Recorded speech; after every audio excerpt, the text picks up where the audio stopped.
Okay, team, we are live on Facebook as well. Thank you, everybody, for joining in. And if you're super happy and excited, just put in the chat box happy. Okay, just this is a very interactive team. This is a very energetic team, dear panelists and special speaker as well. Just put in the chat box happy. Awesome, awesome, awesome. Very nice, very thrilling and happy to host this event as well. Welcome everybody for this program on a step towards financial freedom and business, followed by experts Q&A. Join me in welcoming our presenter and the panelists for the day. We have our presenter, Mr. Gautam. Just put in the chat box, hooray Gautam, so that we can energize our presenter. You know, the more you energize the presenters, they always go all out and deliver their best as well. Just put in the chat box, hooray Gautam. Okay, Gautam is accounting and compliance head of Virgo Accounting and Consulting. He has 4 years of experience in accounting and GST. He has worked 2 years in Defense Academy, Coimbatore as well. And we have two amazing panelists. We have Auditor Vineeth. Always love calling him Vineeth Bro. So I would also request you to just put in the chat box, welcome Vineeth Bro. Just put welcome Vineeth Bro, because he's personally helped us a lot, though he is not our official auditing professional, but there's been a lot of mentoring he's done for our business from the initial days as well. The way we scaled up, the way we took our business to international markets, a lot of consulting and mentoring. He has done it for us. 8 years of auditing and advisory services experience with big 4 firms in India and abroad, mainly Deloitte, India, and Ernst & Young as well in Qatar.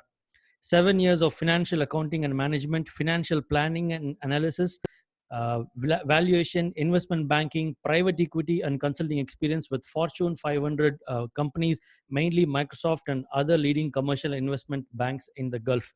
Seriously, a big name. He's back here in India because he wants to be with his parents. That's why he's back here. Welcome. Thank you so much. Wonderful to have you as a panelist. And we also have Mr. Ramesh. Let's all put in the chat box, super Mr. Ramesh. Let's all put in the chat box, super Ramesh. Okay. Thank you, Mr. Ramesh, for being here. Chartered accountant and partner, MS LD Raj & Co. Has experience of 22 years in both manufacturing and service industries in the domain of energy, healthcare, engineering, power, food and beverage, and logistics as well. Has worked for MNCs like Emerson, Electric, Caltex, GE, HP, Flex, and Maersk, whatnot, and had his black belt accreditation back in GE, championed significant global initiatives, held various roles such as CFO, financial controller, internal auditor, Lean Six Sigma, black belt, and service delivery head. Wow, wow, wow. Awesome, awesome, right? Great speaker and set of panelists as well. So thank you so much for accepting our invitation and joining in here as well. And just to give you a little bit of quick orientation, this group is called as Growth Foundation International. All our people are business owners. They've picked up a course on digital scale up of their business through the digital format as well. The 4 core pillars and principles, எங்களுடைய members எல்லாருக்கும் இருக்கிற இதுதான் 4 principles.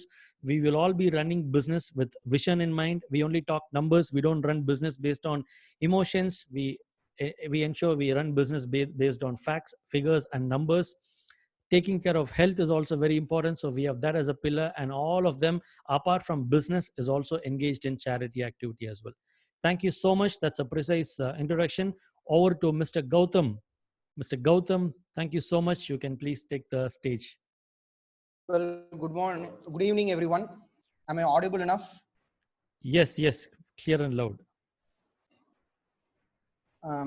Sir, could you enable screen sharing? Sure, just a second. We are enabling screen sharing for you.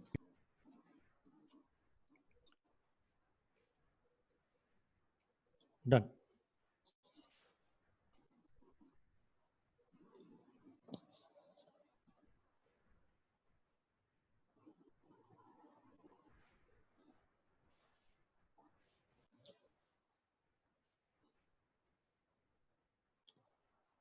Okay, good evening, everyone. I'm Gautam. I'm accounting and compliance head of Virgo Accounting and Consulting. So, starting with, you're going to take your first step towards your financial freedom. The financial freedom na enna pathina உங்களுக்கு வந்து ஒரு பிசினஸ்ல surplus ஆன cash flow, regular sales growth, ஒரு zero liability and awesome employment and human resource இருந்ததுன்னா you are financially free. That means உங்க business நீங்க இல்லைனாலும் ரன் ஆகும், நீங்க இருந்தாலும் இன்னும் சூப்பரா ரன் ஆகும். ஸோ இந்த ஃபினான்ஷியல் ஃப்ரீடம் வந்து நீங்க எப்படி அட்டைன் பண்ண போறீங்கிறத நெக்ஸ்ட் இன்னொரு 15 மினிட்ஸ்ல பார்க்க போறோம். அண்ட் ஒரு ஃபினான்ஷியல் ஃப்ரீடம் வரக்கு ஒரு முக்கியமான விஷயம் என்ன தெரியுங்களா? The first thing is financial discipline. Before going into financial discipline, நம்ம ஃபினான்ஷியல் ஃப்ரீடத்தை பத்தி இன்னும் கொஞ்சம் நல்லா பார்த்துக்கலாம். Starting with homeostasis. இந்த ஹோமியோஸ்டேசிஸ்ங்கிற வேர்டை யாராவது கேள்விப்பட்டிருக்கீங்களா? ஜஸ்ட் கேள்விப்பட்டிருந்தா சாட் பாக்ஸ்ல எஸ்னு போடுங்க. ஹோமியோஸ்டேசிஸ் எல்லாருமே 10th ஸ்டாண்டர்ட் பயாலஜி புக்ல கண்டிப்பா அதை படிச்சிருப்போம்.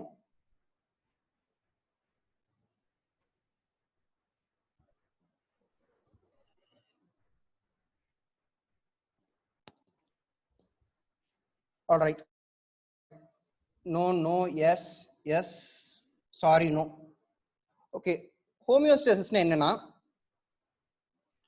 உங்க பாடியில ஐடியலான டெம்பரேச்சர், சுகர், பிபி எல்லாமே கரெக்டா இருக்கு. That means you're in a state of bliss. உங்க பாடி வந்து நார்மல் ஃபங்க்ஷன் ஆயிட்டு இருந்ததுன்னா we call it that as an homeostatic balance. பாடி வந்து நார்மலா இருக்கு. உங்க பிசினஸ்ல ஹோமியோஸ்டேசிஸ் நாங்க எதை சொல்லுவோம் அப்படின்னா, உங்களுக்கு ஒரு ஐடியலான turnover, very good employees, ample amount of profit and உங்க ப்ராடக்ட்கான குட் டிமாண்ட், இதெல்லாம் இருந்துன்னா your business is also in a homeostatic balance. இப்போ ஒரு பாடி எப்படி வந்து ஒரு ஹோமியோஸ்டேசிஸ்ல இருந்து வெளியே போகுதோ அந்த மாதிரி உங்க பிசினஸும் போகும். போறக்கு முக்கியமான ரீசன் என்னன்னு பாத்தீங்கன்னா இட்ஸ் ஸ்ட்ரெஸ். ஒரு ஸ்ட்ரெஸ், இப்போ நீங்க காட்டுல இருக்கீங்க, டக்குன்னு உங்களை ஒரு சிங்கம் துரத்துதுன்னு வைங்களேன், நீங்க எல்லாத்தையும் விட்டுட்டு வேகமா ஓட ஆரம்பிப்பீங்க. டக்குன்னு உங்களுக்கு ஒரு அட்ரினலின் ரஷ் கிடைக்கும். அந்த எனர்ஜி உங்க பாடி எங்க இருந்து எடுத்து கொடுக்குது அப்படின்னா, உங்களோட டைஜஷன், உங்களோட growth ஹார்மோன்ஸ் அண்ட் உங்களுடைய மசில் ரிப்பேர் இது எல்லாத்தையும் நிறுத்திட்டு எடுத்து கொடுக்குது. உங்க பிசினஸும் அதே தான் பண்றோம், பிசினஸ்லயும் அதே தான் பண்றோம். உங்க பிசினஸ்ல நீங்க ஸ்ட்ரெஸ்ஸா இருந்தீங்க அப்படின்னா,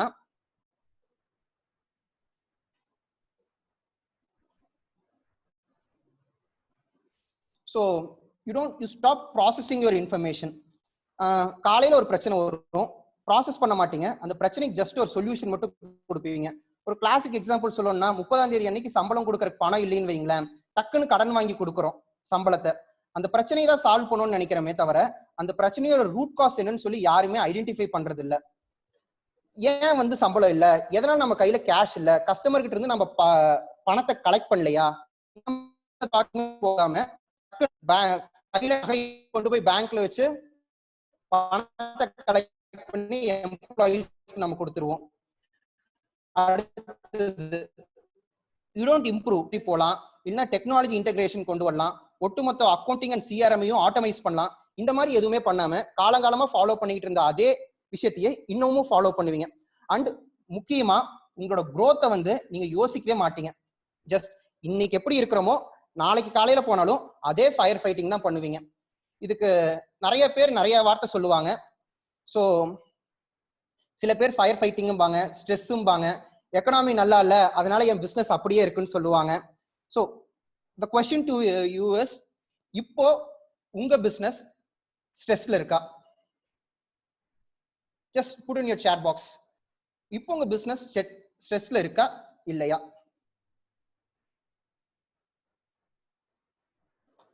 சம்டைம்ஸ் எஸ். ஸோ ஒரு பொருளுக்கு வந்து எப்படி ஓரளவு தான் ஸ்ட்ரெஸ் தாங்க முடியும். இப்போ ஒரு அயன் ராட் இருக்கு, அதுலயே கண்டினியூஸா ஸ்ட்ரெஸ் கொடுத்துக்கிட்டே இருந்தீங்கன்னு வைங்களேன், என்ன ஆகும்? அயன் ராடா இருந்தாலுமே அது உடஞ்சிரும். உங்க பிசினஸ்க்கும் அதே மாதிரி தான், கண்டினியூஸா ஸ்ட்ரெஸ் கொடுத்துக்கிட்டே இருந்தா ஒரு கட்டத்துல வந்து பிசினஸ் மேல உங்களுக்கு வெறுப்பு வந்துடும். என்னத்த போய் பண்ணிக்கிட்டு, காலையில போனாலும் அதே எம்ப்ளாயி பிரச்சனை, அதே டேர்ன் ஓவர் பிரச்சனை, பிசினஸ்ல நம்மளால முன்னேறவே இல்லைன்னு சொல்லி ஒண்ணு வெறுப்பு வந்துடும், இல்லைன்னா பிசினஸே உடஞ்சிரும். சரி, இன்னொரு பிராக்டிக்கல் எக்ஸாம்பிள் எடுப்போம். Let's analyse this problem.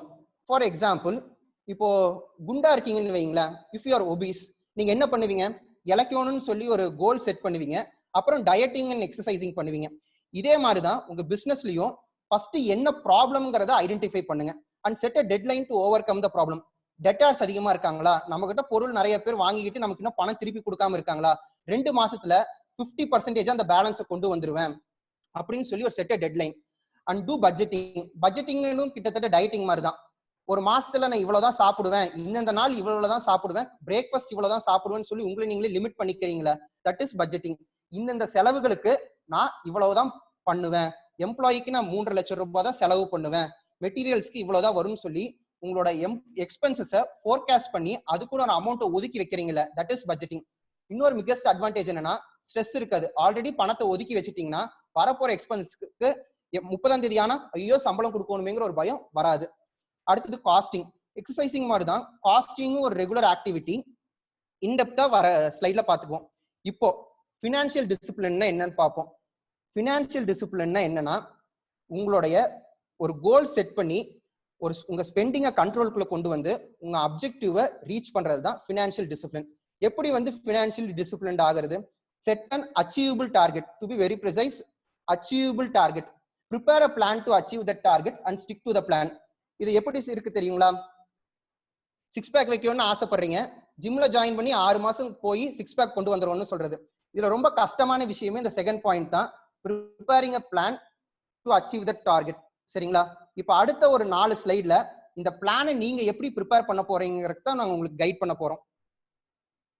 Starting with costing. காஸ்டிங்ன்றது பாத்தீங்கன்னா ஒரு பர்டிகுலர் ப்ராடக்ட்கோ ஒரு பர்டிகுலர் ப்ராடக்ட்கோ சர்வீஸ்க்கோ ரிசோர்ஸ்க்கோ என்ன காஸ்ட் வருதுன்னு சொல்லி கால்குலேட் பண்றது தான் காஸ்டிங். இப்போ ஒவ்வொரு பேலன்ஸ் ஷீட்டுக்கும் ஒவ்வொரு ப்ராஃபிட் அண்ட் லாஸ் அக்கௌண்ட்டுக்கும் ஒரு லாங்குவேஜ் இருக்கு, உங்களுக்கு தெரியுங்களா? இன்னும் சொல்ல போனா உங்க ப்ராஃபிட் அண்ட் லாஸ் அக்கௌண்ட் உங்க பேலன்ஸ் ஷீட் உங்ககிட்ட பேசும்.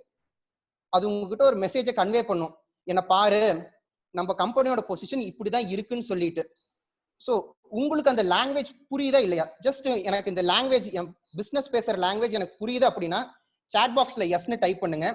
இல்ல என் பிசினஸ் என்ன லாங்குவேஜ் பேசுனே உங்களுக்கு புரியல, எங்க auditor profit and loss account ஒரு டாக்குமெண்ட் கொடுப்பாரு, அதை வாங்கி அப்படியே பத்திரமா ஃபைல் பண்ணி வச்சுக்குவேன், அதை ரிவ்யூ பண்ண மாட்டேன்னா ஜஸ்ட் நோன்னு டைப் பண்ணுங்க.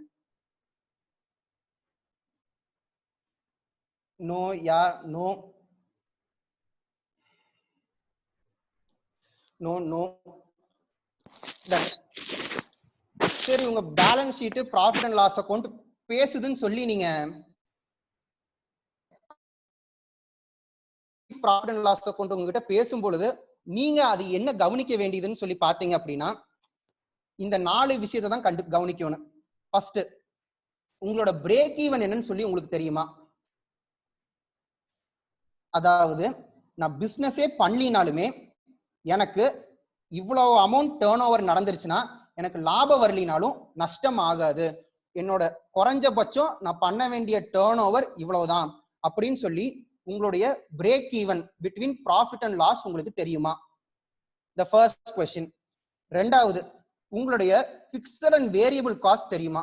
பிக்சட் காஸ்ட்டுக்கு எக்ஸாம்பிள் பாத்தீங்கன்னா உங்களுடைய ரெண்ட், சேலரி மாசம் மாசம் உங்களுக்கு கொடுத்தே ஆகும்னு, எவ்வளவு கொடுக்கணும்னு சொல்லி உங்களுக்கு முன்னாடியே தெரியும். வேரியபிள் காஸ்ட் என்ன அப்படின்னா உங்களோட எலக்ட்ரிசிட்டி பில், பேங்க் ஓடி இன்ட்ரெஸ்ட் ஆட்ட எவ்வளவுக்கு எவ்வளவு யூஸ் பண்றோமோ அவ்வளவுக்கு எவ்வளவு கொடுக்கணும். இது ரெண்டும் உங்க பேலன்ஸ் ஷீட்டை பார்த்து உங்களால கண்டுபிடிக்க முடியுமா? சரி, எதுக்கு சார் நான் இந்த பிக்சடு வேரியபிளும் தெரிஞ்சுக்கணும் அப்படின்னு நினைச்சீங்கன்னா நீங்க உங்களோட பிக்சட் அண்ட் வேரியபிள் எக்ஸ்பென்சஸ் தெரிஞ்சுக்கிட்டீங்கன்னா ப்ரீ ப்ரிப்பேர்டா இருப்பீங்க. அடுத்த மாசம் நான் என்னாலும் ரெண்ட் இவ்வளவு கொடுத்தாகணும், சேலரி கொடுத்தாகணும்னு சொல்லி உங்களுக்கு அந்த விஷயம் என்னைக்கு தெரியுதோ உங்க மைண்ட்ல இருந்து ஸ்ட்ரெஸ் ஆட்டோமேட்டிக்கா போயிடும். ரெண்டாவது, prepare your cash flow and fund flow statement. எல்லாருமே profit and loss account prepare பண்ணுவீங்க, பேலன்ஸ் ஷீட் ப்ரிப்பேர் பண்ணுவீங்க. இந்த கேஷ் ஃப்ளோ ஃபண்ட் ஃப்ளோன்னு சொல்லி ஒன்னு ப்ரிப்பேர் பண்ணவே மாட்டீங்க. Cash flow fund flow statement என்னன்னா உங்க பிசினஸ்க்குள்ள இந்த மாசம் எவ்வளவு பணம் உள்ள வந்திருக்கு, பிசினஸ்ல இருந்து எவ்வளவு பணம் வெளியே போயிருக்கு, டோட்டலா பிசினஸ்க்குள்ள இருக்கிற உள்ள வந்துட்டு வெளியே போன பணம் பாசிட்டிவ் ஃபிகரா நெகட்டிவ் ஃபிகரா. இந்த மாசம் உங்களுக்கு 1 கோடி ரூபாய் பணம் உள்ள வந்திருக்கு, 75 லட்சம் ரூபாய் செலவு பண்ணிருக்கீங்க அப்படின்னா 25 லட்சம் ரூபாய் பாசிட்டிவ் ஃபிகர். இந்த cash flow funds flow statement தான் one of the undervalued statement. எந்த என்டர்பிரினர்ஸுமே பண்றது கிடையாது. அதனாலதான் கடைசியில் இந்த கேஷ் கிரன்ச் எல்லாருமே போய் கடன் ஒரு விஷயத்தை இன்னொரு தேர்ட் பர்சன் கிட்ட வாங்கிட்டு இருக்கோம். 4வது முக்கியமான விஷயம் காஸ்ட் சென்டர்ஸ். இப்படி ஒரு கான்செப்ட் இருக்குங்கிறதே நிறைய பேருக்கு தெரியறது இல்ல. இப்போ உங்ககிட்ட சார் உங்களோட எம்ப்ளாயி காஸ்ட் எவ்வளோன்னு கேட்டேன்னு வைங்களேன், நீங்க என்ன பண்ணுவீங்கன்னா உங்க அக்கௌண்ட்ஸ் ஓபன் பண்ணுவீங்க, டக்குன்னு ப்ராஃபிட் அண்ட் லாஸ் அக்கௌண்ட் போவீங்க, சேலரியில எவ்வளவு போட்டிருக்கோம், 50,000 ரூபாய் ஒரு இந்த மாசம் போட்டிருக்கோமா, என்னோட எக்ஸ்பென்ஸ் 50,000 ரூபாய்னு என்கிட்ட சொல்லிடுவீங்க. பட் அதுதான் உங்களோட எம்ப்ளாயி காஸ்ட்னு கேட்டா அப்சல்யூட்லி நாட். நாங்க ஒரு ரெஸ்டாரண்ட் காஸ்ட் சென்டர் ப்ரிப்பேர் பண்ணோம். என்னென்னலாம் எடுத்துக்கிட்டோம்னு பாருங்க. எம்ப்ளாயி கொடுக்குற சேலரி, எம்ப்ளாயி தங்க வச்சிருக்கிற ரூம் ரெண்ட், எம்ப்ளாயி ப்ரொவைட் பண்ற ஃபுட்டு, ஆஃபீஸ்ல அவங்களுக்கு வாங்கி கொடுக்குற டீ ஸ்நாக்ஸ், இஎஸ்ஐ பிஎஃப், அவங்களுக்கு கொடுக்குற போனஸ் அண்ட் இன்சென்டிவ், இந்த 7 விஷயத்தையும் கம்பைன் பண்றப்போ ஒரு எம்ப்ளாயோட ஆவரேஜ் சேலரி வந்து 18,000 இருந்து 23,000 உயர்ந்துச்சு. ஸோ ஒவ்வொரு ஹெட்லையும் உட்கார்ந்துருக்கும். இது ரெண்ட்டுங்கிற ஹெட்ல வந்து உங்களோட எம்ப்ளாயி கொடுக்குற ரெண்ட் உட்கார்ந்துருக்கும், சேலரியில வந்து எம்ப்ளாயி கொடுக்குற சேலரி உட்கார்ந்துருக்கும். இந்த மாதிரி ஒவ்வொரு ஹெட்டுக்குள்ள இருந்தும் ஒரு எம்ப்ளாயிக்குன்னு எவ்வளவு கொடுக்குறோம்னு சொல்லி கிளப் பண்ணி ஒரு இடத்துக்கு எடுத்துட்டு வரோம் இல்லைங்களா? That is called as cost centre. எது எதுக்கெல்லாம் போடலாம்? அட்மினிஸ்ட்ரேஷனுக்கு போடலாம், ஃபினான்ஸ்க்கு போடலாம், அண்ட் ப்ரொடக்ஷனுக்கு போடலாம். ப்ரொடக்ஷனுக்கு மட்டும் எவ்வளவு ஆகுது? மெட்டீரியல், லேபர், ரெண்ட், எலக்ட்ரிசிட்டி, மொத்தமா ப்ரொடக்ஷனுக்கு மட்டும் எனக்கு இவ்வளவு ஆகுதுன்னு சொல்லி உங்களால கொடுக்க முடியும். டன். அடுத்தது I can see someone has raised your hand. எல்லா question and answer session end of the இதுல வச்சுக்கலாம். சரிங்களா? Now do the following to your business. Computer article படிச்சேன். ஒரு யூஎஸ்ல இருக்கிற ஒரு கம்பெனி வந்து $3,500 வந்து அட்வர்டைஸ்மெண்ட்டுக்காக ஸ்பெண்ட் பண்ணிட்டு இருந்தாங்க. சரி, இந்த ரிட்டர்ன் ஆன் இன்வெஸ்ட்மெண்ட் எவ்வளவு இருக்குன்னு சொல்லி அனலைஸ் பண்ணப்போ என்ன பண்ணாங்க அப்படின்னா, வெறும் $1,000 தான் brought in around 80% of their customers. பாக்கி இருக்கிற $2,500 just brought in 20% of their customers. இது அனலைஸ் பண்ணதுக்கு அப்புறமா அந்த $2,500 நம்ம எக்ஸ்பென்ஸ் பண்ண வேண்டாம், நம்ம just news paper and radio expense மட்டும் அட்வர்டைஸ்மெண்ட் மட்டும் பண்ணிக்கலாம்னு சொல்லி அந்த கம்பெனி வந்து ஒரு டெசிஷன் எடுத்தாங்க. ஸோ ரிட்டர்ன் ஆன் இன்வெஸ்ட்மெண்ட் நீங்க ஒவ்வொரு எக்ஸ்பென்ஸுக்கும் கால்குலேட் பண்ணும்போது இந்த செலவு நம்ம பண்றது ஜஸ்டிஃபைடா, இந்த செலவு பண்றதுனால நமக்கு ரிட்டர்ன் ஆன் இன்வெஸ்ட்மெண்ட் பணமா கிடைக்குதா, பீஸ் ஆஃப் மைண்டா கிடைக்குதா, இல்ல டைமா கிடைக்குதான்னு சொல்லி உங்களால கண்டுபிடிக்க முடியும். And process and operational costing. Process காஸ்டிங்கிறது பாத்தீங்கன்னா is for manufacturing concern, operation costing is for service industry. So நீங்க பண்ற சர்வீஸ்க்கு நீங்க வச்சிருக்க பிரைசிங் வந்து கரெக்டா. என்கிட்ட ஒரு ரீசனா ஒரு கொஸ்டின் கேட்டாங்க. ஒரு ஹோட்டல்ல 2 இட்லி விற்கிறாங்க, இட்லி ரெண்டும் சேர்த்து 44 ரூபாய்க்கு விற்கிறாங்க. 44 ரூபாய்ங்கிறது கரெக்டான காஸ்டா? அந்த காஸ்ட் எப்படி டிட்டர்மைன் பண்றீங்கன்னு கேட்டா உங்களால சொல்ல முடியாது. நிறைய பேர் என்ன பண்ணுவீங்க அப்படின்னா, உங்க காம்படிட்டர் ஒரு பிரைஸ் செட் பண்ணிருப்பாங்க, அதையே உங்க பிரைஸை செட் பண்ணி நீங்க வித்துட்டு இருப்பீங்க. ஸோ உங்க ப்ராடக்ட்டுக்கு அது கரெக்டான பிரைஸ்ன்னு சொல்லி நீங்க அனலைஸ் பண்ண மாட்டீங்க. ரெண்டாவது ஹிஸ்டாரிக்கல் காஸ்டிங். இது கொரோனா டைம் எல்லாருமே பண்ணக்கூடிய விஷயம் இதுதான். உங்களோட பழைய அக்கௌண்ட் புக்ஸ் எல்லாம் எடுத்து அதுல காஸ்டிங் அப்ளை பண்ணி பாத்தீங்கன்னா அது உங்ககிட்ட சொல்லும். பிசினஸ் சீசனல் பிசினஸா இருந்துன்னா நமக்கு பிசினஸ் நல்லா இருக்கிற டைம்ல இவ்வளவு ப்ராஃபிட் வருது, பிசினஸ் மோசமா இருக்கிற டைம்ல ப்ராஃபிட் இவ்வளவு கம்மியாகுது, கேஷ் ஃப்ளோ நெகட்டிவ்ல இந்த மாசம் எல்லாம் போகுது அப்படின்னு சொல்லி உங்களோட பழைய ஹிஸ்டரியை வச்சு உங்களால டெசிஷன் மேக்கிங் பண்ண முடியும். ஒரு ஃபேமஸ் ஆத்தர் வந்து ஒரு இண்டிவிஜுவல்னா யாருன்னு சொல்லி கேட்டாங்க. அதுக்கு கொடுத்த பதில் என்ன அப்படின்னா, an individual is equal to sum of his experiences னு சொன்னாங்க. நம்மளுடைய வாழ்க்கையின் அனுபவங்கள் தான் நாம. சோ உங்க புக்ஸ்ல இருந்து நீங்க எவ்வளவு அனுபவங்களை கத்துக்கிறீங்களோ இப்போ உங்க பிசினஸ்க்கு நீங்க அவ்வளவு நல்ல டெசிஷன் எடுக்க முடியும். அடுத்தது, யார் யாரெல்லாம் பயங்கரமா லோன் வாங்கியிருக்கீங்க? பேங்க்ல வாங்கியிருக்கலாம், தனிநபர்கிட்ட வாங்கியிருக்கலாம், சில பேர் 2 பேர் 2 வட்டி 3 வட்டி கந்து வட்டி கூட பணம் வாங்கியிருக்கலாம். இவங்க எல்லாருமே ஃபைனான்ஸ் காஸ்ட் போட்டு பாருங்க. எதுக்காக அப்படின்னா, நீங்க இன்ட்ரெஸ்ட்னு ஒண்ணு கொடுக்குறீங்களா, அது என்னன்னு தெரியுங்களா? உங்களுடைய லாபத்தை இன்னொருத்தருக்கு கொடுக்குறீங்கன்னு அர்த்தம். அதுவே உங்க பணமா இருந்தா மாசம் மாசம் அந்த இன்ட்ரெஸ்ட் உங்களுக்கு லாபமா கைக்கு வரும். சோ யார் யாருக்கெல்லாம் பிசினஸ்ல கடன் அதிகமா இருக்குதோ அவங்க எல்லாருமே ஃபினான்ஸ் காஸ்ட் போட்டு பாருங்க, எப்படி ரெடியூஸ் பண்ணலாம்னு சொல்லி கண்டுபிடிங்க. ரெண்டாவது, நோ யுவர் நம்பர்ஸ். இது ஜேம்ஸ் சார் அடிக்கடி சொல்ற விஷயம் தான்.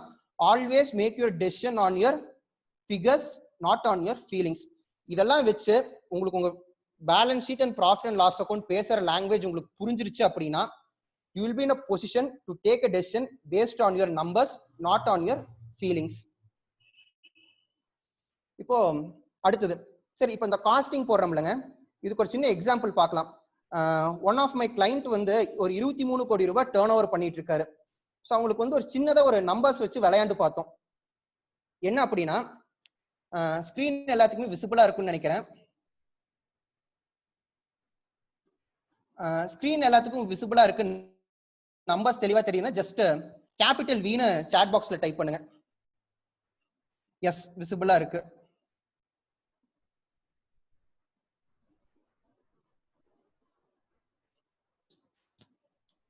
சரிங்க, இந்த ஜஸ்ட் இந்த பிரசன்ட்ங்கிற ரோவை மட்டும் பாருங்க, உங்களுக்கு எக்ஸ்பிளைன் பண்ணிடுறேன். காஸ்ட் பிரைஸ் வந்து 1000 ரூபாய்ங்க. சரிங்களா? செல்லிங் பிரைஸ் வந்து 1200 ரூபாய். ஒரு 700 கஸ்டமர் இருக்காங்க. ப்ராஃபிட் பாத்தீங்கன்னா ஒரு நாளைக்கு 1,40,000 ரூபாய் வருது. அண்ட் இந்த கம்பெனிக்கு பாத்தீங்கன்னா 0% சேஞ்ச்னா 1,45,000 ரூபாயில எவ்வளவு பர்சன்டேஜ் ப்ராஃபிட் சேஞ்ச் ஆயிருக்குன்னு. இப்போ இந்த கம்பெனி என்ன பண்ணும் அப்படின்னா ஒரு வருஷத்துக்கு 21 கோடி ரூபாய் டர்ன் ஓவர் பண்றாங்க. கிட்டத்தட்ட பாத்தீங்கன்னா ஒரு 3.5 to 4.5 கோடி ரூபாய் ப்ராஃபிட் வரும் இவங்களுக்கு. And half course this is gross profit. So நாங்க என்ன பண்ணோம் அப்படின்னா இப்போ அவங்களோட காஸ்ட் பிரைஸ் 1000 ரூபாய் இருக்குது இல்லைங்க, அதுல வந்து 1% குறைக்க முடியுமான்னு சொல்லி பார்த்தோம். இன்னும் சொல்ல போனா 1000 ரூபாயில 10 ரூபாய் குறைச்சு வாங்க முடியுமா, உங்க வெண்டர்ஸ்களை இமீடியட் கேஷ் பேமெண்ட் கொடுத்து வாங்குங்க அப்படின்னு சொன்னோம். ஸோ ரெண்டாவது லைன் அந்த சிபிங்கிற காஸ்ட் பிரைஸ் லைன் பாத்தீங்கன்னா ஒவ்வொரு காஸ்ட் பிரைஸை வந்து வெறும் 1% குறைச்சோம். இந்த 1% குறைச்சு எல்லா ஃபிகரையும் அப்படியே வச்சிருக்கிறதுனால பாத்தீங்கன்னா உங்களுக்கு 1,40,000 ரூபாய் வர வேண்டிய ப்ராஃபிட் வந்து ஒரு நாளைக்கு 1,47,000 ரூபாய் வந்திருக்கு. அதாவது வெறும் காஸ்ட் பிரைஸை மட்டும் 1% குறைக்கிறதுனால there was a 5% increase in profit. ஒரு வருஷத்துக்கு ஐ மீன் 365 நாள் வேலை செய்யாம வெறும் 275 நாள் மட்டும் வேலை செஞ்சாங்கன்னா 19,25,000 ரூபாய் ப்ராஃபிட் கிடைச்சது. சரிங்களா? சரி, என்னால வந்து நெகோசியேட் பண்ணி பண்ண முடியாது, ஆனா என்னோட செல்லிங் பிரைஸை வந்து நான் 1% கூட வச்சு விற்க முடியும் அப்படின்னு நினைச்சேன். ஒரு சஜஷன் கொடுத்தாங்க. ஸோ அதே தான் மறுபடியும் இம்ப்ளிமெண்ட் பண்ணோம். காஸ்ட் பிரைஸ் அப்படியே வச்சுக்கிட்டு தேர்ட் ரோல பாத்தீங்கன்னா செல்லிங் பிரைஸை மட்டும் 1200 ரூபாயிலிருந்து 1% இன்க்ரீஸ் பண்ணோம். 1212 ரூபாய் அப்படின்னு வச்சு அதே 700 கஸ்டமர் 1000 ரூபாய் காஸ்ட் பிரைஸ், செல்லிங் பிரைஸ் மட்டும் 1212 ரூபான்னு வச்சு பார்த்தா உங்க ப்ராஃபிட் 1,40,000 ரூபாயிலிருந்து 1,48,400 ரூபாய்னு இன்க்ரீஸ் ஆச்சு. அதாவது there was an 6% increase in profit. ஒரு வருஷத்துக்கு 275 நாள் மட்டும் பிசினஸ் பண்ணா 23,10,000 ரூபாய் வந்து உங்களுக்கு ப்ராஃபிட் அதிகமா கிடைக்கும். சரி, என்னால செல்லிங் பிரைஸையும் பண்ண முடியாது, காஸ்ட் பிரைஸையும் பண்ண முடியாது, ஆனா நம்பர் ஆஃப் கஸ்டமர்ஸ் என்னால இன்க்ரீஸ் பண்ண முடியும் அப்படின்னு சொல்லிட்டு நம்பர் ஆஃப் கஸ்டமர்ஸை மட்டும் இன்க்ரீஸ் பண்ணோம். 10%, 5% எல்லாம் இன்க்ரீஸ் பண்ணலீங்க, வெறும் 1%. 700க்கு 1%, 7 கஸ்டமர். ஒரு நாளைக்கு 700 கஸ்டமருக்கு பொருள் விற்கிறதுக்கு பதிலா 707 கஸ்டமருக்கு பொருள் வித்தோம் அப்படின்னா there was an 1% increase in profit. ஒரு வருஷத்துக்கு 3,85,000 ரூபாய் ப்ராஃபிட் அதிகமா கிடைச்சது. சரி, இது எல்லாத்தையும் வித்துட்டு என்னால வந்து காஸ்ட் பிரைஸும் நெகோசியேட் பண்ண முடியும், செல்லிங் பிரைஸும் 1% அதிகமா விற்க முடியும், நம்பர் ஆஃப் கஸ்டமர்ஸையும் 1% அதிகமா விற்க முடியும்னு சொல்லி பார்த்தா 1,40,000 ரூபாயிலிருந்து ப்ராஃபிட் 1,56,000 ரூபாய்க்கு ரைஸ் ஆச்சு. which means there was a 12% increase in profit. ஒரு வருஷத்துக்கும் அவங்களுக்கு நார்மலா கிடைக்கிற ப்ராஃபிட்டை விட 46,62,350 ரூபாய் சேஞ்ச் கிடைச்சது. நாங்க வந்து உங்ககிட்ட 10% இன்க்ரீஸ் பண்ணுங்க, 5% இன்க்ரீஸ் பண்ணுங்கன்னா சொல்ல, ஜஸ்ட் 1% சேஞ்ச் பண்ணா உங்க பிசினஸ்ல எவ்வளவு பெரிய இம்பாக்ட் இருக்குன்னு சொல்லி ஜஸ்ட் நம்பர்ஸ் மூலியமா ரன் பண்ணி பார்த்தோம். இதுதான் உங்க பிசினஸ்க்கும். சோ உங்களால உங்க பிசினஸ் காஸ்டிங் போட்டு நம்பர்ஸால உங்களால பேச முடியும் அப்படின்னா உங்களால இந்த மாதிரி ஒரு டெசிஷன் எடுக்க முடியும். சரி, ஃபார் எக்ஸாம்பிள் நான் ஒரு பிரிண்டிங் இண்டஸ்ட்ரியில் இருக்கேன், எல்லாத்தையும் விட நான் 1% ப்ராஃபிட் அதிகமா விற்க போறேன், 100 ரூபாய்க்கு ஒரு பொருளை பில் பண்றதுக்கு பதிலா 101 ரூபாய் 102 ரூபாய்ன்னு சொல்லி பில் பண்ண போறேன்னு நீங்க நினைச்சீங்க அப்படின்னா எவ்வளவு லாபம் அதிகமாகும்னு சொல்லி உங்களால பார்க்க முடியும். அண்ட் அகைன் உங்ககிட்ட நாங்க வந்து டிஸ்கவுண்ட் வாங்கணும்னு சொன்னா இமீடியட் கேஷ் பேமெண்ட்னு சொல்லி definitely you able to get 5%, 6% discount. All we talk about is 1% discount.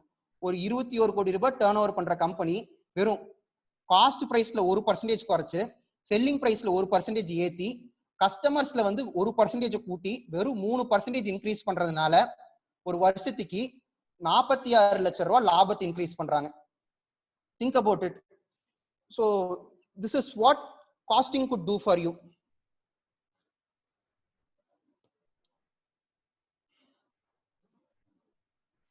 சரிங்க, அடுத்தது பட்ஜெட்டிங். இந்த நம்மளோட மிடில் கிளாஸ் ஃபேமிலி எல்லாம் இருக்குது இல்லைங்க, எல்லாருமே வாழ்க்கையில டெவலப் ஆகிறதுக்கு ஒரு முக்கியமான ரீசன் என்னன்னு பாத்தீங்கன்னா பட்ஜெட் தாங்க. எல்லா ஃபேமிலியுமே, சம்பளம் வாங்குற எல்லா ஃபேமிலியுமே வந்து பட்ஜெட் போட்டு தான் செலவு பண்றாங்க. சரிங்களா? ஸோ ஒரு மிடில் கிளாஸ் ஃபேமிலி வந்து பட்ஜெட் போட்டு அவங்க பிசினஸ் இம்ப்ரூவ் பண்றப்போ ஏன் உங்க பிசினஸ்க்கு பட்ஜெட் போட்டு இம்ப்ரூவ் பண்ண முடியாது. பட்ஜெட்ங்கிறது ரொம்ப சிம்பிள்.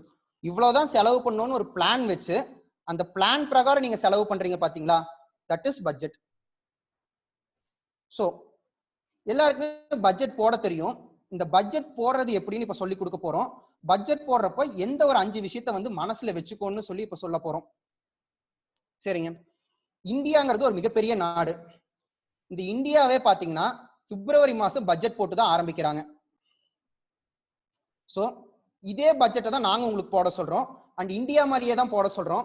அதாவது பிப்ரவரி மாசமே உங்க பட்ஜெட்டை போட்டுருங்க. என்ன சார் வருஷமே முடியல, அப்புறம் எப்படி நான் போடுறதுன்னு கேட்டீங்கன்னா, மார்ச் மாசத்துக்கு இவ்வளவுதான் சேல் ஆகும்னு சொல்லி ஒரு அசியூம் பண்ணி உங்க புக்ஸை க்ளோஸ் பண்ணி இந்த வருஷம் எனக்கு இவ்வளவுதான் டர்ன் ஓவர், இந்த வருஷம் எனக்கு இவ்வளவுதான் எக்ஸ்பென்சஸ்னு சொல்லி புரிஞ்சுக்கிட்டு அடுத்த வருஷம் என்னோட டார்கெட் இவ்வளவு, சேல்ஸை வந்து 25% கூட்டுவேன், ப்ராடக்ட் காஸ்ட்டை வந்து 10% குறைப்பேன் அப்படின்னு சொல்லி உங்களுக்கு நீங்களே டார்கெட் பிக்ஸ் பண்ணி ஒரு பட்ஜெட்டை பிப்ரவரி மாசமே போட்டுக்குங்க. சரி, பிப்ரவரி மாசம் நான் பட்ஜெட் போட்டாச்சு. அடுத்தது என்ன பண்ணணும்?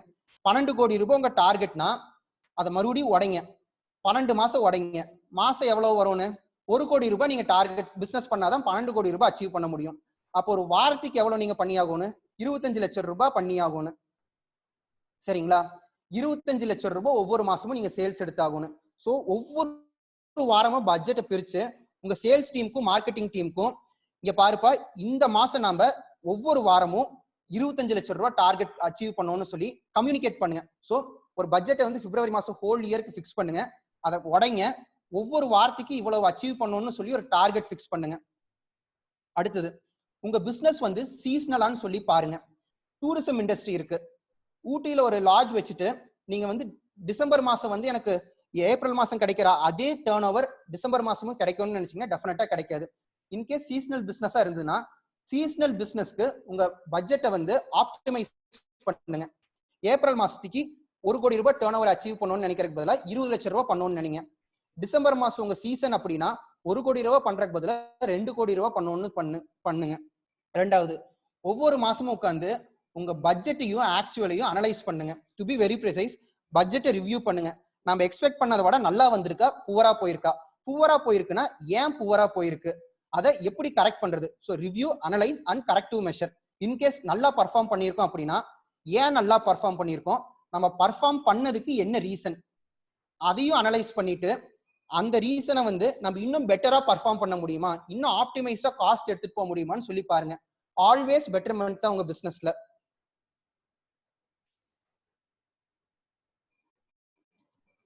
நெக்ஸ்ட், சரி, பட்ஜெட் போடும் பொழுது இந்த ஒரு 5 விஷயத்த மனசுல வச்சுட்டு பட்ஜெட் போடுங்க. இன்னைக்கு இப்பதான் பட்ஜெட் போட ஆரம்பிக்கிறீங்க அப்படின்னா ஆல்வேஸ் ஸ்டார்ட் ஸ்மால். ஸ்டார்ட் ஸ்மால்ங்கிறது என்ன சொல்றேன் அப்படின்னா both ledger wise and time period wise. வெறும் ஒரு மாசத்துக்கு மட்டும் பட்ஜெட் போடுங்க, சேல்ஸுக்கு மட்டும் பட்ஜெட் போடுங்க. இதை போடுறதுனால உங்களுக்கு என்ன ஆகும் அப்படின்னா உங்க பட்ஜெட்டை வந்து ஒரு ரியலிஸ்டிக்கா போட முடியும். இந்த மாசம் 25 லட்சம் ரூபாய் டர்ன் ஓவர் பண்ணணும்னு சொல்லி பட்ஜெட் போடுறீங்க, டன். ஒரு மாசம் 25 லட்சம் ரூபாய் அச்சீவ் பண்ண முடிஞ்சது அப்படின்னா பரவாயில்ல, நம்மளால 25 லட்சம் ரூபாய் டார்கெட் அச்சீவ் பண்ண முடியுது, அப்போ வந்து நம்ம டார்கெட் 30 லட்சம் ரூபாய்னு வைக்கலாம் அப்படின்னு சொல்லி உங்களுக்கு ஒரு மோட்டிவேஷன் கிடைக்கும். அச்சீவ் பண்ண முடியலன்னா ஏன் நம்ம டார்கெட்டை வந்து அச்சீவ் பண்ண முடியலன்னு சொல்லி உங்களுக்கு ஒரு ஆன்சர் கிடைக்கும். மோட்டிவேஷன், ஆன்சர், இது ரெண்டுல எது கிடைச்சாலுமே அடுத்த மாசம் நீங்க பட்ஜெட் போடும் பொழுதும் இன்னும் பெட்டரா பட்ஜெட் போடுவீங்க. ரெண்டாவது, plan to clear your debt. எல்லா பிசினஸ்மே பாத்தீங்கன்னு வைங்களேன், ஒரு ஓடி அக்கௌண்ட் வாங்குவாங்க, ஒரு டேர்ம் லோன் அக்கௌண்ட் வாங்குவாங்க. டேர்ம் லோன் ஆட்டோமேட்டிக்கா இஎம்ஐ டிடெக்ட் ஆகிறதுனால ஒரு குறிப்பிட்ட பீரியட்ல வந்து டேர்ம் லோன் ஆட்டோமேட்டிக்கா அடைஞ்சிரும். ஆனா இந்த ஓடிசிசி அக்கௌண்ட்டை வந்து பிசினஸ் கூடவே அந்த ஓடிசிசி அக்கௌண்ட்டையும் வளர்த்து எடுத்துக்கிட்டே போயிட்டு இருப்பாங்க.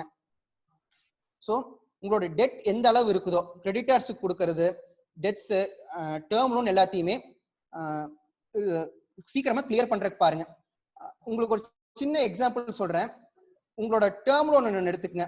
ஒரு 10 லட்சம் ரூபாய் டேர்ம் லோன் எடுத்து 36 மாசத்துக்கு ரீபே பண்றதுக்கு ஒரு ஷெட்யூல் போடுங்க. ஒவ்வொரு வருஷமும் இன்ட்ரெஸ்ட் எவ்வளவு வருது, பிரின்சிபல் எவ்வளவு வருதுன்னு பாருங்க. முதல் 12 மாசத்துக்கு you have to have paid 60% of your interest. அடுத்த கடைசி வருஷம் you would only pay 7% of your interest, which means என்னைக்கு உங்களால வந்து இஎம்ஐ ஷெட்யூல்லாம் படிச்சு புரிஞ்சுக்க முடியுதோ ஒரு இஎம்ஐயை கூட நம்ம எந்த டைம்ல ப்ரீ க்ளோஸ் பண்ணணும்னு சொல்லி உங்களால அண்டர்ஸ்டாண்ட் பண்ணிக்க முடியும். ரெண்டாவது, set aside for your growth.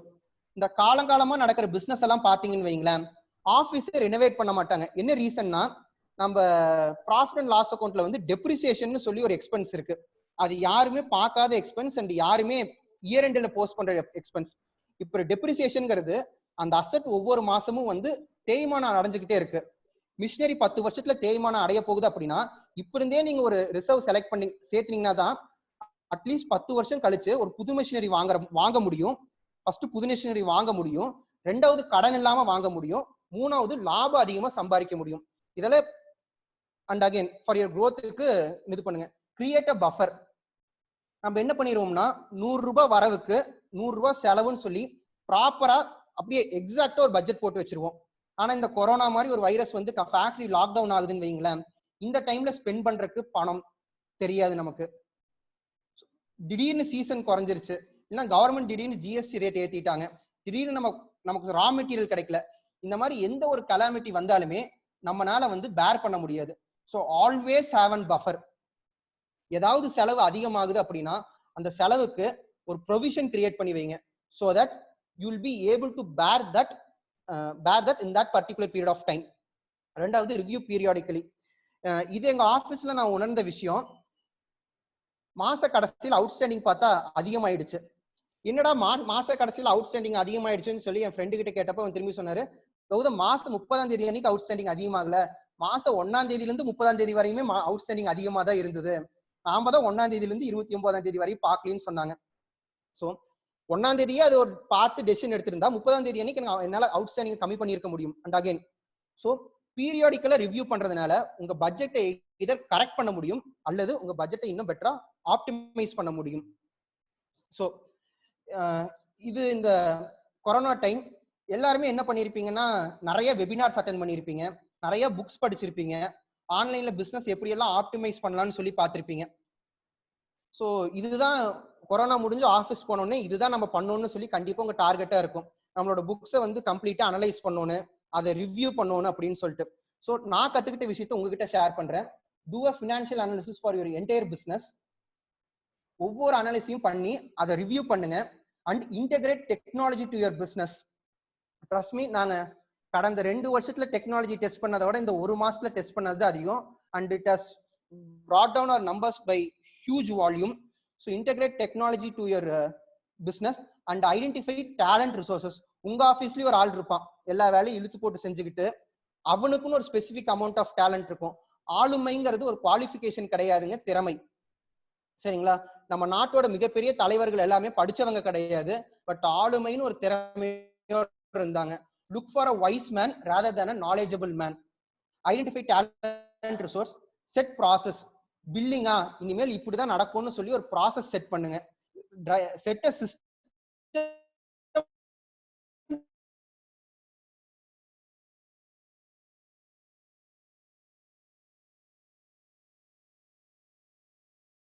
சொல்லி பாருங்க. அண்ட் இது எல்லாத்த விட முக்கியமான விஷயம், contribute little to your society. முடிச்சு வெளியே வரப்போ எந்த அளவு எக்கனாமி இருக்குன்னு சொல்ல முடியாது. உங்களால முடிஞ்ச ஒரு சிறிய பங்கை வந்து உங்க சொசைட்டிக்கு கான்ட்ரிபியூட் பண்ணுங்க. Now, do you have any questions?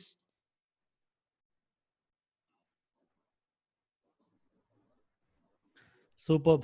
There was a super session, Gautam. Let's all put in the chat box. Awesome in the chat box. Wonderful. I've already seen him present and share it in multiple platforms and stages as well. Really wonderful, good, crisp, very practical. You've shared. Thanks a lot. Now over to the Q&A time. Members, you can feel free. நீங்க Q&A குள்ள போய் தான் போடணும்னு அவசியம் கிடையாது. You are even டைரக்டா உள்ளே வந்து you can just put your microphone mute எடுத்து விட்டுட்டு நீங்களே இங்கேயே பேசலாம். You want to shoot your question to Mr. Gautam, Mr. Ramesh, Mr. Vineeth, யாருக்குனாலும் சொல்லலாம். They'll plan and they'll take the questions accordingly.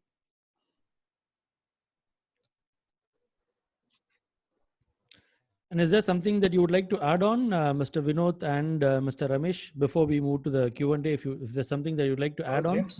You can. Yeah. Oh? Yes. Yeah. Yes. Thanks, James, for the opportunity.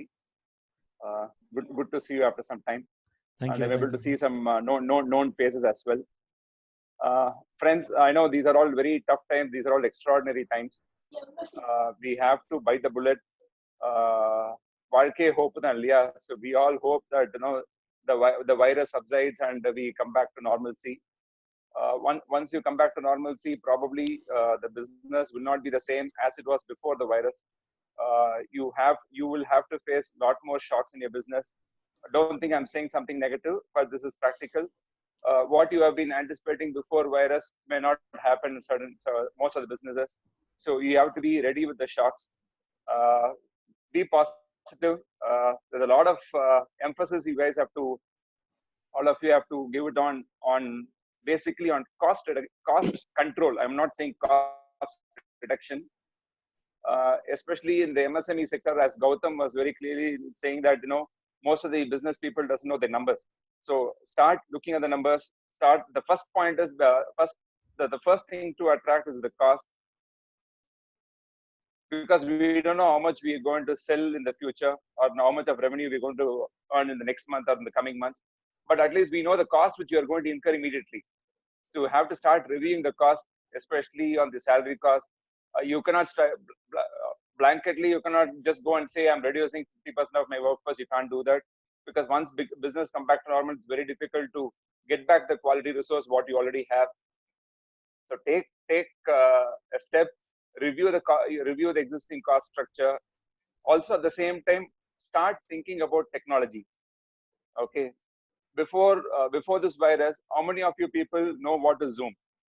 Actually, I didn't know what Zoom is.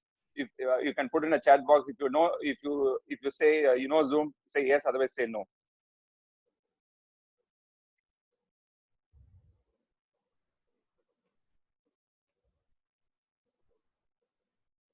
So this is what, so most of the people have said like no. So this is what the technology can do. Like TCS has recently announced saying that they are going to shift their employees working from office to work from home. Majority of the workforce is going to happen from home. So even in your business, if you feel you have the required technology, or you have the technology with you, where certain employees can start working from home, probably you can implement that. Okay, so that is one thing which is very important. I would say that as of now, cost reduction or cost control and thinking of technology the way forward. Hi, this is Ramesh. Thanks, James, for the invite. Just paraphrasing what Vineeth said, we should also try to look at cost reduction is one. Adula vandu எந்த cost avoidable cost, எந்த cost non-avoidable cost-ங்கிறது இருக்கு. So that உங்களுக்கு எப்ப தெரியும்னா only when you start looking at the transactions. So which means that we go back to the basics of how disciplined we are from maintaining the books, how disciplined we are from looking at every transaction. அதனால வந்து those are the things that is going to help you guys at this point of time. As Vineeth rightly said, the top line வந்து நம்ம கண்ட்ரோல்ல கிடையாது, but at least the cost part is within our control. So financial discipline is more important. Proper bookkeeping will exactly help you to understand which are the costs that you can avoid, and then that's a starting point. Superb. Thank you for pitching in, Mr. Ramesh and Mr. Vineeth. Dear members, we can do the Q&A. Q&A, I think we can do ரெண்டு ஸ்லாட்டா வேணா ரெண்டு ஸ்லாட்டா பண்ணிக்கலாம். Phase A, Phase B அப்படின்னு வச்சுக்கலாம். Phase A, you can ask all your basic questions that you're okay with asking in the open forum. Phase B ல வந்து I can probably Facebook live video wind up பண்ணிக்கலாம். இந்த program உடைய recording finish பண்ணிக்கலாம். அதுக்கப்புறம் if you want, there are more personal problems or உங்க business situations பத்தி நீங்க ஓப்பனா இந்த க்ளோஸ் ஃபோரம்ல பேசணும் அப்படின்னா you can actually speak as well. So I'll let you know once I've switch off all the recording and the live stuff as well. Basic questions, if you want to shoot now, you can shoot, and then we'll move to Phase B.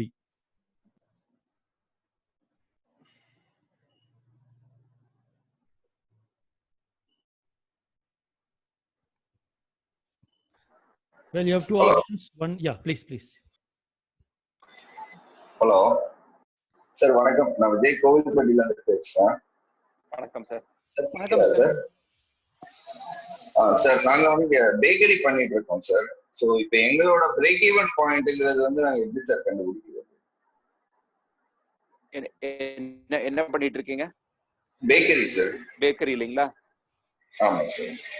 Break even point உங்களோடது per unit கண்டுபிடிக்க முடியாது. உங்களோட செலவு பிக்சடா செலவு என்ன இருக்குன்னு தெரியும் இல்லைங்களா? ஆமா சார். அது அந்த பிக்சடா இருக்கிற செலவுக்கு உங்களுக்கு என்ன ரெவென்யூ வரணும் அதான் பிரேக் ஈவன் பாயிண்ட் உங்களுக்கு. Okay okay okay. ஏன்னா நீங்க டிஃபரெண்ட் ஐட்டம்ஸ் யூஸ் பண்ணுவீங்க இல்லையா உங்க பேக்கரியில? ஆமா சார், ஸ்வீட்டு காரம் பேக்கரி மூணுமே பண்ணுவோம். எல்லாமே பண்ணுவீங்க இல்லையா? ஆனா உங்களுக்கு வந்து மாசம் நீங்க என்னதான் பண்ணா கூட உங்களுக்கு பிக்சடா இவ்வளவு காஸ்ட் வரும். ப்ராப்ளி ஆபீஸ் ரெண்டலா இருக்கலாம், இல்லாட்டி சேலரி காஸ்டா இருக்கலாம், சரிங்களா?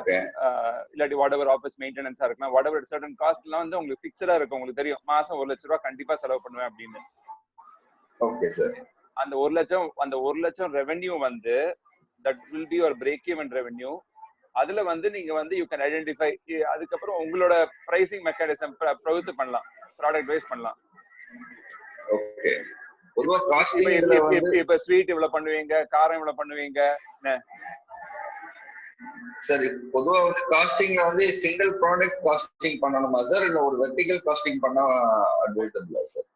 இல்ல இப்போ உங்க இதுல வந்து வெர்டிகல் காஸ்டிங்கே போதும். இப்போ சிங்கிள் ப்ராடக்ட் காஸ்டிங்னா உங்களுக்கு ப்ராடக்ட்ல என்னெல்லாம் இன்கிரிடியன்ட் போடுது அதுக்கு காஸ்ட் ஒழுங்கா நீங்க கேப்சர் பண்ணணும். காஸ்ட் ஒழுங்கா கேப்சர் பண்ணல அப்படின்னா வந்து அந்த ஒர்க்கிங் தப்பாயிரும். சரிங்களா? ஃபர்ஸ்ட் வந்து ஒரு வெர்டிகலா ஒரு பிசினஸ் வைஸ் ஒரு பிரேக் ஈவன் கொண்டு வாங்க. அதுக்கப்புறம் slowly start implementing product wise costing. எடுத்தோடனே ப்ராடக்ட்ல குதிச்சீங்க அப்படின்னா மாட்டிடுவீங்க. புரிஞ்சுக்கிட்டேன் சார். அதே மாதிரி பிரைசிங் எப்படி சார் நம்ம கரெக்டா செட் பண்றது?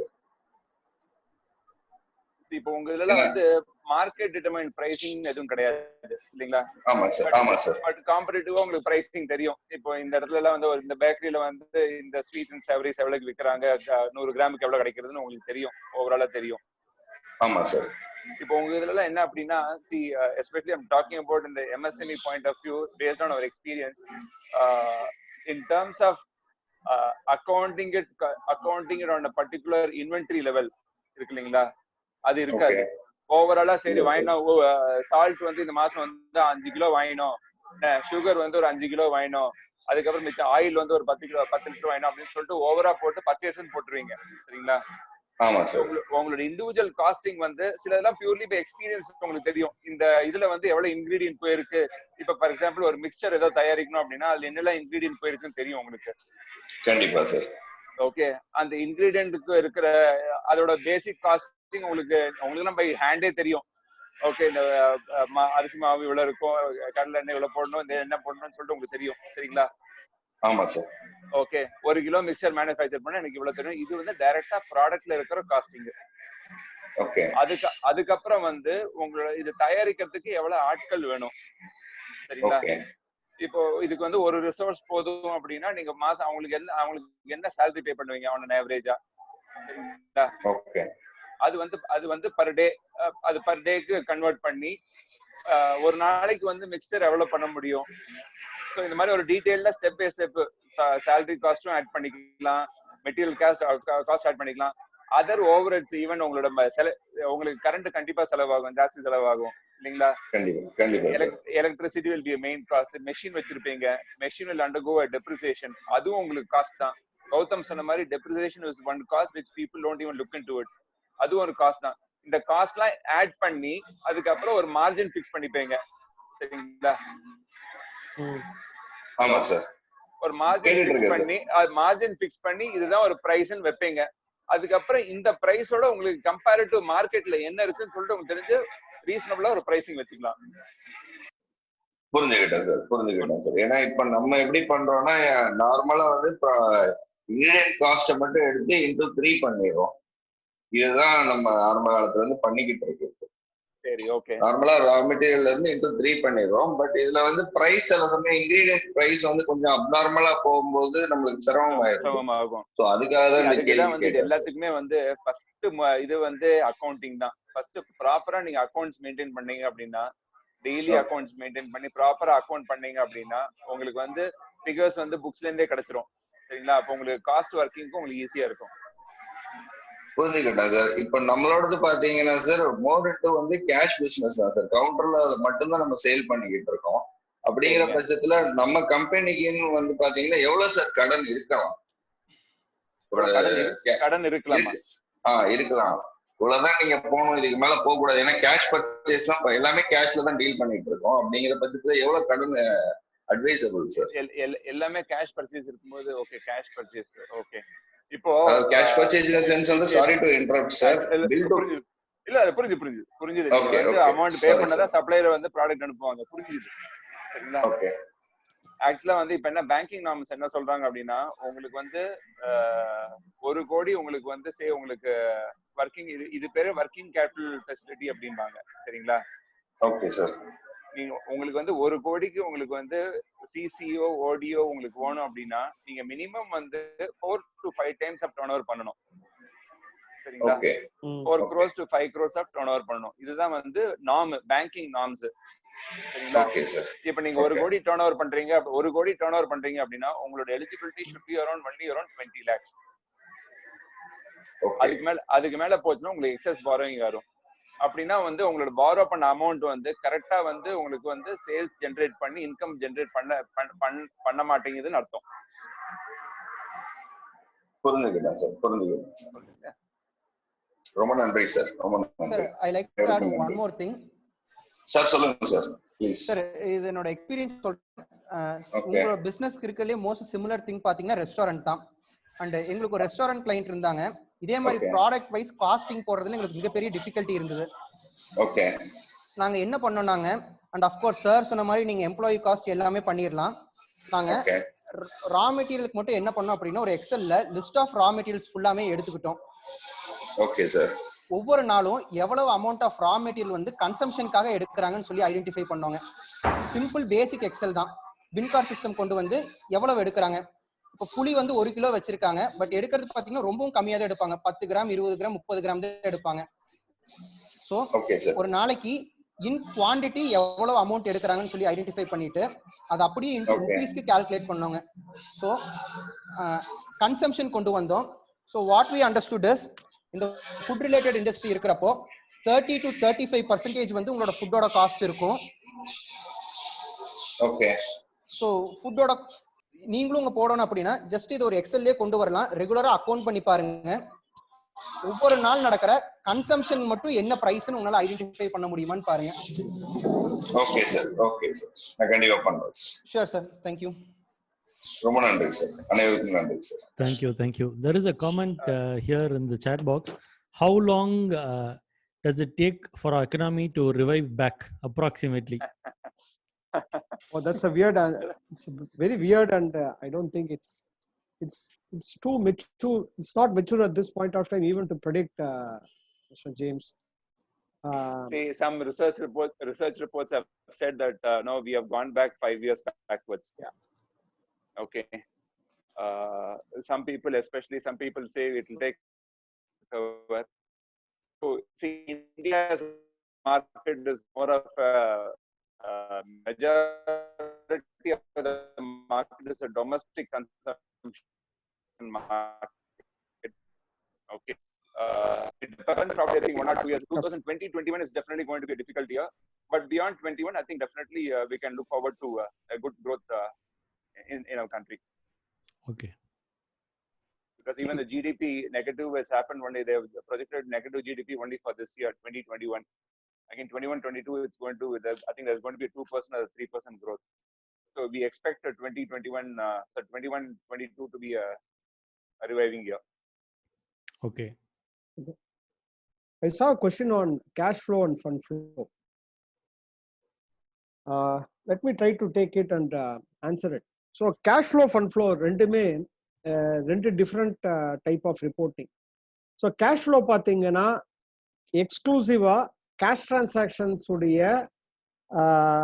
ஜேர்னியை வந்து புரிஞ்சுக்கிறது தான். உதாரணத்துக்கு ஒரு பர்டிகுலர் பீரியடுடைய கேஷ் டிரான்சாக்ஷன்ஸ், ஓப்பனிங் எவ்வளவு கையில கேஷ் இருக்கு, ஓப்பனிங் கையில எவ்வளவு பேங்க் இருக்கு, அதை எடுத்துட்டு அந்த பர்டிகுலர் பீரியடுக்கு என்ன கேஷ் டிரான்சாக்ஷன்ஸ். ஃபார் எக்ஸாம்பிள், ஒரு இன்வாய்ஸ் நீங்க ரைஸ் பண்ணலாம், ஆனா அந்த இன்வாய்ஸ் அந்த இன்வாய்ஸுக்கு உண்டான பணம் வந்திருக்காது. ஓகேங்களா? ஸோ அதை எடுக்க மாட்டோம். உதாரணத்துக்கு இந்த month of April I want to do a cash flow அப்படின்னா, ஏப்ரல் ஆரம்பத்துல என் கையில 1000 ரூபாய் கேஷ் இருக்கு, 10,000 ரூபாய் பேங்க் இருக்கு, அதை எடுத்துக்கிறோம். அந்த மாசம் உள்ள என்னென்ன காசு வந்திருக்கு, எவ்வளவு சேல் பண்ணதுக்கு என்ன காசு வந்திருக்கு, அதே மாதிரி அந்த மாசத்துல எவ்வளவு நம்ம பணத்தை வெளியில கொடுத்துருக்கோம். உதாரணத்துக்கு சம்பளமா எவ்வளவு கொடுத்துருக்கோம், எலக்ட்ரிசிட்டி பில் ஏதாவது பே பண்ணிருக்கோமா, அந்த மாதிரி எக்ஸாக்டா என்ன கேஷ் வெளியில போயிருக்குன்னு பார்த்துட்டா closing cash in hand, closing cash in bank கிடைக்கும். இது எதுக்கு பண்றோம் அப்படின்னா exactly there is always a difference between நீங்க P&L பாத்தீங்கன்னா ஒரு ப்ராஃபிட் இருக்கும், நாட் நெசசரிலி அந்த ப்ராஃபிட் வந்து கேஷ் ப்ராஃபிட்னு கிடையாது. ஏன்னா ஒரு ப்ராஃபிட் அண்ட் லாஸ் அக்கௌண்ட் போடுறச்ச it has got 2 types of transactions. உதாரணத்துக்கு டெப்ரிசியேஷன், அது வந்து கேஷ் எக்ஸ்பெண்டிச்சர் கிடையாது. ஆனால் அது வந்து அந்த அசட்டுக்கு உண்டான தேய்மானத்துடைய ஒரு ஈக்குவலன்ட் காஸ்ட். உதாரணத்துக்கு நான் சொல்றேன். So அந்த மாதிரி there are certain expenditures which are not cash expenditure, but you have to calculate it so that you arrive at the exact profit of your business. So cash flow எதுக்கு பண்றோம்? To ensure and exactly understand அந்த மாசத்துக்கு என்னுடைய cash transactions என்ன, அது வழியா என்ன வந்திருக்கு என்ன போயிருக்கு அப்படிங்கிறதுக்கு தெரியறதுக்கு தான். இதே கேஷ் ஃப்ளோ வச்சுருந்தா நீங்க வந்து அடுத்த ஒரு மாசம், அதுக்கு அடுத்த 2 மாசத்துக்கு you can do forecasting also. எனக்கு அடுத்த மாசம் என்னென்ன பேமெண்ட் இருக்கு, எனக்கு அடுத்த மாசம் என்னென்ன இன்வாய்சஸ் ஆல்ரெடி டியூவா இருக்கு எனக்கு வரணும் அப்படிங்கிறத கேஷ் ஃபோர்காஸ்டிங் பண்றதுக்கு நீங்க வந்து you will use the cash flow. Fund ஃப்ளோனா என்னன்னா it is nothing but walk between 2 balance sheets. உதாரணத்துக்கு 31/3/2019 and 31/3/2020 இது ரெண்டுத்துக்கும் when I do a reconciliation or when I do a comparison, that is nothing but the fund flow. Fund flow வரச்ச முன்னாடி சொன்ன மாதிரி the movement can be not necessarily cash, but it can also be non-cash transactions. So that will help you to understand how as a business you have performed between 2 financial years. So அதுதான் fund flow is all about. Vineeth, you want to add? Feel free. No, that's fine, Ramesh. I think you have answered it quite brilliantly. Thank you. Superb. Mr. Nandakumar has added, is it available offline for assimilation? Yes, it is. As usual, you have access to our treasure vault and the section line, the recorded video irukku. Already this video is live on FB. அது அப்படியே தான் இருக்க போகுது. This recorded version will also be on YouTube for beneficial of other members as well. இந்த மாதிரி special speakers வர program மட்டும் the recording session will be available offline. Mr. James, hello. Yes. Good evening, Kannan here. Good evening, Mr. Kannan. Go ahead. Yeah, my question is to Gautam. Gautam, you were talking about this EMI interest part. No? Initially, maybe for the first year, we may be paying 40-50%. Exactly, I don't remember the percentage. But initially pay பண்ணும்போது interest வந்து ரொம்ப அதிகமா இருக்கும். Maybe at the end of the loan closure termல வந்து interest ரொம்ப கம்மியா இருக்கும்னு சொன்னீங்க இல்லையா? ஸோ அதை பேஸ் பண்ணி வி ஷுட் ப்ரீ க்ளோஸ் பண்ணுறது அதை வச்சு பண்ணணும்னு சொன்னீங்க. Can you little bit elaborate on that? Okay sir, இப்போ நீங்க ஒரு ஜஸ்ட் எக்ஸல்லையே போய் ஒரு 10 lakhs லோன் போடுங்க, 36 months ரீபேமெண்ட் பீரியட் போடுங்க.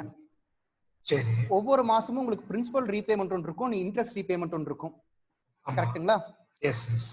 இப்போ ஃபர்ஸ்ட் மந்த் என்ன ஆகும் அப்படின்னா, நீங்க வாங்கியிருக்கிற 10 லட்சத்துக்கும் இன்ட்ரெஸ்ட் கட்டுவீங்க, ரொம்ப small portion of the interest கட்டுவீங்க, பிரின்சிபல் கட்டுவீங்க, ரொம்ப small portion of the principal and huge portion of the interest கட்டுவீங்க. இந்த மாதிரி நீங்க ஃபர்ஸ்ட் இயருக்கு டோட்டல் இன்ட்ரெஸ்ட் கால்குலேட் பண்ணி 3 இயர்ஸோட டோட்டல் இன்ட்ரெஸ்டால டிவைட் பண்ணீங்கன்னா it will be around 50 to 60%. இது எதுக்காக சொல்றோம் அப்படின்னா, நீங்க தேர்ட் இயர் வந்து ஒரு லோனை க்ளோஸ் பண்றீங்கன்னு வைங்களேன், ப்ரீ க்ளோஸ் பண்றீங்கன்னா சரி, ப்ரீ க்ளோசிங்க்கு வந்து ஒரு சார்ஜ் போடுவாங்க பேங்க். நீங்க தேர்ட் இயர் ப்ரீ க்ளோஸ் பண்ணும்பொழுது அந்த லோனையே நீங்க ப்ரீ க்ளோஸ் பண்ணாம கண்டினியூ பண்றதா இருக்கலே பெஸ்ட் ஆப்ஷன்ங்கிற மாதிரி இருக்கும். ஏன்னா ஜஸ்ட் ஃபைனல் இயர்ல you will be paying only around 7 to 12% of the total interest. Already நீங்க 88% ஆஃப் த இன்ட்ரெஸ்ட் வந்து ஃபர்ஸ்ட் 2 இயர்ஸ்ல கட்டியிருப்பீங்க. லாஸ்ட் இயர்ல வெறும் 12% கட்டுறதுக்கு ஒரு க்ளோசிங் சார்ஜஸ் போட்டு, அதுவும் ப்ரீ க்ளோசர் ஏதாவது இன்ட்ரெஸ்ட் கட்டி எதுக்காக நம்ம பேங்க் அக்கௌண்ட் க்ளோஸ் பண்ணணும். அதே மாதிரி நீங்க இந்த ஒர்க்கிங் கிடைக்கிறப்போ இன்கேஸ் நான் ஒரு 6th மந்தே ஒரு க்ளோஸ் ஒரு அமௌண்ட், ஸ்மால் அமௌண்ட்டை கட்டி லோனோட அமௌண்ட்டை குறைக்கிறேன் அப்படின்னு நீங்க பிளான் பண்ணீங்கன்னா கூட இன்ட்ரெஸ்ட் போர்ஷன் வந்து எவ்வளவு சேவ் ஆகுதுன்னு கால்குலேட் பண்ணீங்கன்னா it will be very huge. சரிங்களா? ஒரு லோனோட சொல்லுங்க சார். லோனோட டேர்ம்ல வந்து எவ்வளவு ஏர்லியரா ப்ரீ க்ளோஸ் பண்ணா ட்ரை பண்றோமோ அது பெட்டர்ன்றீங்க இல்லையா? Correct sir. எவ்வளவு ஏர்லியரா ப்ரீ க்ளோஸ் பண்றீங்களோ இல்ல எவ்வளவு ஏர்லியரா பார்ட் பேமெண்ட் பண்றீங்களோ அவ்வளவுக்கு எவ்வளவு இன்ட்ரெஸ்ட் போர்ஷன் உங்களுக்கு சேவ் ஆகும். பிகாஸ் நீங்க லிட்ரலி லாஸ்ட் மந்த் பாத்தீங்கன்னா என்னோட ஃப்ரெண்டோட லாஸ்ட் மந்த் இஎம்ஐல 3100 rupees இஎம்ஐங்க அண்ட் 56 rupees வாஸ் இன்ட்ரெஸ்ட். புரியுதுங்களா? புரியுது. ஸோ கடைசி இஎம்ஐல இன்ட்ரெஸ்ட் அமௌண்ட் 56 அப்படின்னா அதுக்கு முன்னாடி இருக்கிற ஒரு 4-5 மாசம் யோசிச்சு பாருங்களேன். லிட்டரலி ஒண்ணுமே இருந்திருக்காது. அதுக்கு அவன் லோனையே கண்டினியூ பண்ணிருக்கலாம். சொல்லுங்க சார். இப்போ இந்த நீங்க சொல்ற concept even if it is 20-year home loan also இந்த concept will be same. Yes sir, concept will be same. But நான் இந்த 1, 2 and 3 years சொன்னேன்லங்க. ஆமாங்க.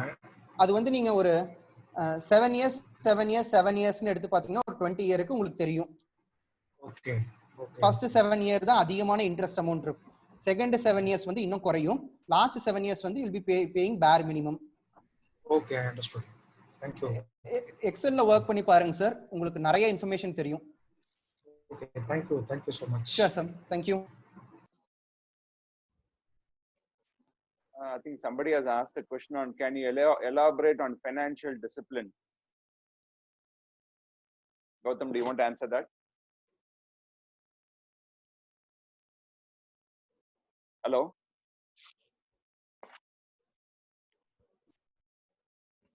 Financial discipline actually consists of many activities. Okay, just not one activity.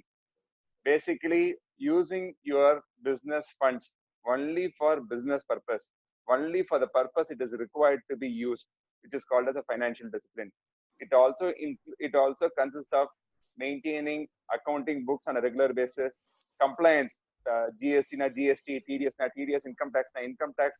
All these things, when you are doing it on a disciplined manner, to ensure that your business will not have any issues on financial, which is called as a financial discipline. It also talks about if you have to pay a supplier on time, certain companies pay. For example, if they are giving you a 1-week credit now, exactly by the 7th day you will get the payment. The same discipline you also should have with the customers whom basically making a payment to you.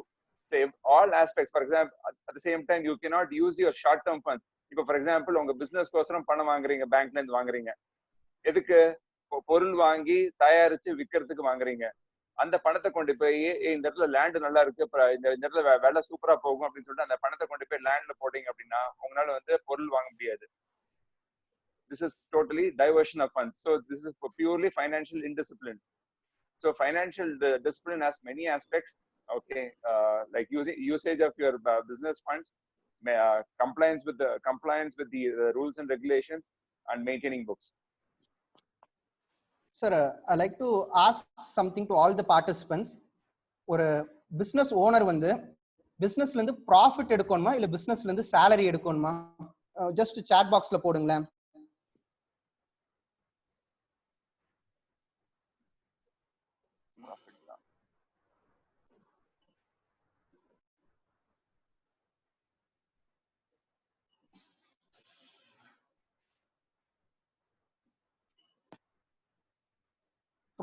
Profit okay, ரெண்டுமே equal. இப்போ நீங்க பாத்தீங்கன்னா ஒவ்வொரு எக்ஸ்பென்ஸ்க்கும் வந்து budgeting போடுறோம். இப்போ owner எவ்வளவு பணம் எடுப்பாங்கன்னு சொல்லி தெரியலனா எப்படி உங்களால நீங்க வித்ட்ரா பண்ற அமௌண்ட்டுக்கு வந்து உங்களுக்கு பட்ஜெட் போட முடியும்? சரிங்களா? ஒவ்வொரு என்டர்பிரனரும் கிட்டத்தட்ட ஒரு சேல்ஸ் எக்ஸிக்யூட்டிவ் மாதிரி தான். பார்ட் ஆஃப் த அமௌண்ட் வந்து சேலரியா இருக்கணும், பார்ட் ஆஃப் த அமௌண்ட் வந்து இன்சென்டிவா இருக்கணும். Both fixed and variable cost சேர்ந்த மாதிரி இருக்கணும். ஏன்னா அப்போதான் உங்களுக்கும் ஒவ்வொரு மாசம் வீட்டுக்கு எவ்வளவு எடுத்துட்டு போகணும்னு தெரிய முடியும். ரெண்டாவது வீட்டுக்கு பட்ஜெட் போட்டு செலவு பண்ண முடியும். சரிங்களா? So financial discipline starts with the amount what you withdraw from your business. Business is separate, நீங்க வேற. ஸோ பிசினஸ்ல ஒரு சின்ன வீட்டு ஃபங்க்ஷனுக்காக பிசினஸ்ல இருந்து ஒரு 2 லட்சம் ரூபாய் பணம் எடுத்துட்டு போறதுன்னு இல்லாம நீங்க மாசம் உங்களுக்கு சேலரி எடுக்க ஆரம்பிச்சீங்கனாலே automatically start developing a financial discipline in your business. And incentive based salary, மாசம் உங்களுக்கு 30,000 ரூபாய் பணம் வேணும் வீட்டு செலவுக்கு அப்படின்னா 20,000 ரூபாய் ஃபிக்ஸடா வச்சுக்கோங்க, 25,000 ரூபாய் ஃபிக்ஸடா வச்சுக்கோங்க. டர்ன் ஓவர் இந்த மாசம் நீங்க நல்லா பண்ணிட்டு இன்சென்டிவ் எடுங்க. ஸோ தட் உங்களுக்கு ஒரு பெரிய செலவு வரப்போ நீங்க நல்ல பிசினஸ்க்காக ஒர்க் பண்ணுவீங்க, ஒரு பெரிய அமௌண்ட் வீட்டுக்கு எடுத்துட்டு போவீங்க, பிசினஸும் டெவலப் ஆகும். Thank you. Super. That's a brilliant answer. In fact, நிறைய entrepreneursக்குமே that's what we are also sharing. எம்ப்ளாயிஸ்க்கு வேரியபிள் பே ஃபிக்ஸ்ட் பேக்கு பதிலா நானே இப்படி தான்ப்பா எடுத்துட்டு போறேன் அப்படின்ற மாதிரி ஒரு ரோல் மாடலா நீங்க இருந்தீங்க அப்படின்னா definitely it's very easy to convert for your employees as well. Absolutely.